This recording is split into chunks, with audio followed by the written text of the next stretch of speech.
Hello, I'm Brigantia Blackbird of the Blackbird Grimoire. Welcome to Pagan Tales, and we are going to be talking about the god Saturn and Saturnalia today. So, just as a very brief review, Saturn is a Roman god of time, dissolution, renewal, agriculture, generation, and wealth. The Romans equated Saturn with the Greek god Kronos, and I know that there's great debate amongst Romanistic and Hellenistic circles as to whether or not the Greco-Roman gods are essentially one pantheon with members that have different names, or if they're totally separate, or everything else. I don't personally have a dog in that fight, so I will leave that argument to those who do have more of a stake in it. But moving on, Saturn's parents were Callias, primordial god of the sky, and Terra, goddess of the earth. He had two wives that were mentioned in my research. First was Ops, goddess of wealth and abundance, and Lua, goddess of death and destruction. And these wives are considered to represent also the opposite ends of Saturn's own spectrum of personality and authority and where his power lies. And his symbols are the sickle scythe and the veil. So, what is Saturnalia? It is an ancient Roman celebration in honor of the god Saturn, and it's often considered to be the most popular festival of the ancient times. It coincided with the winter sowing, and I think it began after that process was concluded. Originally, it was celebrated on December 17th, and then the celebration was extended by 3 days. After that, it stretched to a full 7 days, depending upon who was ruling and who was the emperor at the time. They officially lengthened it or curtailed a little bit, but from what I was reading, apparently amongst the common people, it was a week-long celebration, and that was just that, no matter what, the official decree was. Now, the end of Saturnalia now takes place on December 24th, which is commonly called Christmas Eve. During this period of time, work, business completely suspended. Slaves enjoyed temporary freedoms and, the difference and an uplifting of their status for this period of time. There were certain social and moral standards that were relaxed to varying degrees. They actually chose a mock king for the celebration, and that's actually a process that's somewhat echoed in modern times through Mardi Gras, which they have a king appointed of that. Gift exchanges were common. They'd even had a specific greeting, Eo Saturnalia, which my apologies if that is not the proper pronunciation. I suppose it could be Io Saturnalia. I don't know. If you do, correct me in the comments. But basically, it translates to Hail Saturn.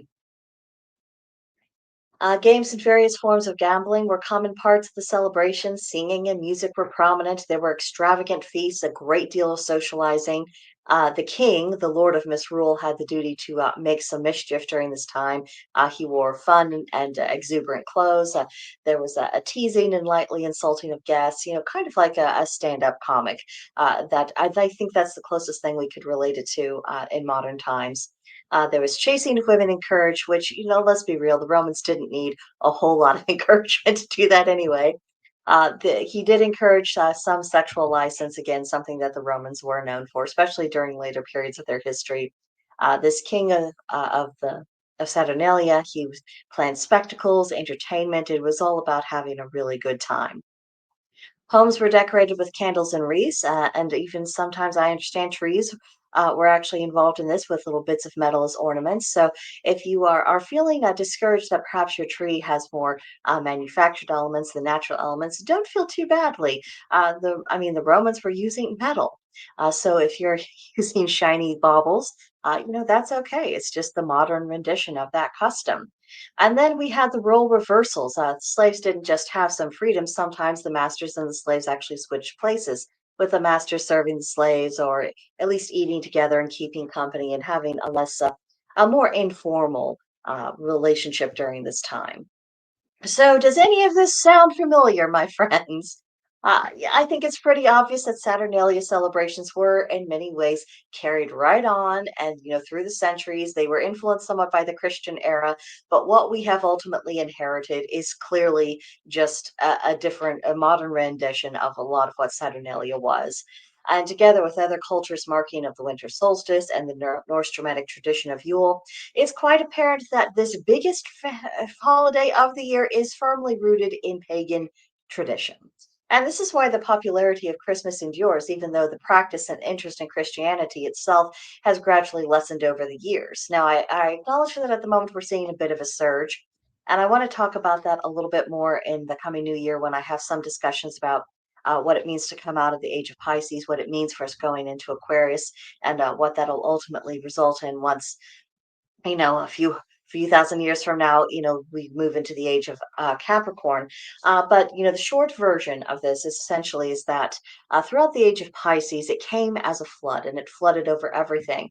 And now that we're dawning into Aquarius, those waters are being released from their containers, and so you are seeing the water is rolling downhill, and it's going, and you're seeing what is left in its wake.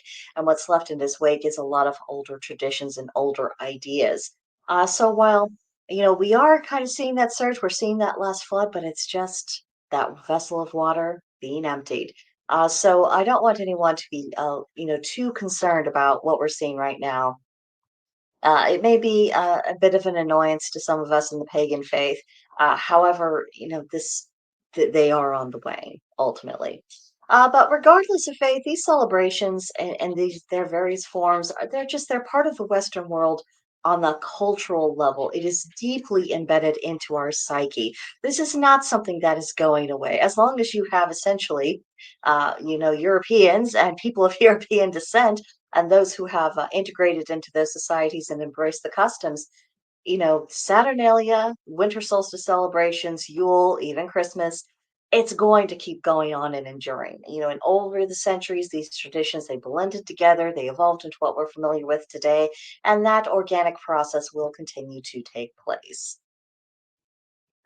So, whether you honor the god Saturn specifically or not, regardless of whether you celebrate Saturnalia, Yule, winter solstice, Christmas, or any or all of these, embrace the customs and traditions that you have inherited. They are coming from an honest place, even if, perhaps they had a bit of relabeling and took a few turns throughout the century. As pagans, we are actually very lucky at this time of year because the only thing that really changes for us after coming out of Christianity or, giving up atheism or whatever else is just who we happen to be praying to at this time of year. That's the big shift for us. Everything else, we can look at everything pretty much and say, yeah, this had an earlier origin here, that had an earlier origin there.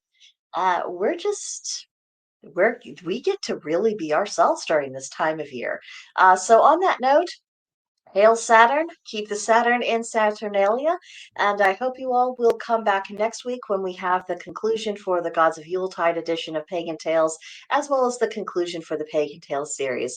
When I began it last year, I intended it to be a 1 year series, and we're coming to the end of that. So next week, we are going to conclude with the Norns. So I hope you enjoy that, and I guess in the meantime, enjoy yourselves, and I will see you in the next one. Bye for now.